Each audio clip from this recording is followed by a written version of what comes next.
Já, og þú brosir núna, var ekki komin tími á þetta? Jú, bara yndislegt að fá sigur og mjög kærkomið. Þungu fargi af þér og já, kannski aðalega stelpunum létt? Ég veit ekki hvort það sé eitthvað þungt farg, þær eru alltaf léttar og skilja svona prógressi sem í gangi. Við erum að reyna að búa til framtíðar og þá tekur tíma. En það æðislegt að ná að loka í dag. Út af hverju gátuðu loka þessum leik í dag unnið versus hinni leikir sem hafa verið svo tæpir? Við vorum að stoppa í lokin, við vorum að ná frágur, við vorum svona aðeins að kveikja á ljósornum þegar að mest bar undir. Og náðum bara lykilstoppum og vorum að setja víti í lokin og bara, já, komum boltanum aðeins oftar úr í körfuna heldur en Keflavík. Hvað með framhald í þessu? Núna eru Blikarnir, þær eru orðnar mun betri en þær voru, unnu næstu í Skallagrim í dag.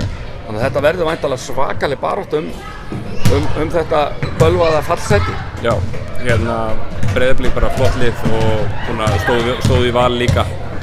Þannig að við vitum mikilvægi þess leiks. Við njótum dagsins í dag og fram á miðnætti og svo bara vöknum við á sunnudagsmorgun og förum að pæla hvernig við ætlum að leggja þetta upp á móti Breiðablik. Ég verð að fá að spyrja út í, nú er ég alltaf nálægt bekknum þegar leikurinn í gangi og ég get ekki annað en ofta hlegið af þínum aðstofmanni Nökkamá. Hann lifir sér heldur betur inn í leikinn. Ertu stundum ekkert smeykur? Já, ég gleymdi svo sem minnast á það, hann er alltaf að biðja að fá að koma í viðtalið. Ég vil bara leyfa þér að eiga sviðið, en ertu ekkert smeykur að hann jafnvel bara sé kominn inn í teiginn til þess að verjast sjálfur? Hann lifir sér svo inn í þetta. Hann bara vill standart og bara frábær aðstofamaður og bætir rosalega mikið inn í það sem við erum að gera og maður kvartar ekki yfir því að menn sýni passu.